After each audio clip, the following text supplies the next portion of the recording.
నొప్పిలేని నిమిషమేది జననమైన మరణమైన జీవితాన అడుగు అడుగునా నీరసించి నిలిచిపోతే నిమిషమైన నీది కాదు బ్రతుకు అంటే నిత్య ఘర్షణ.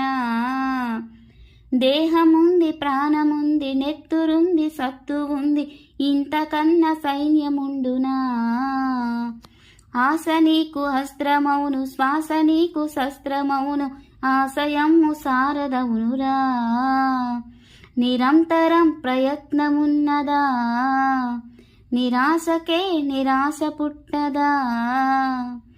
ఎప్పుడు ఒప్పుకోవద్దురా ఓటమి ఎప్పుడు వదులుకోవద్దురా ఓరిమి.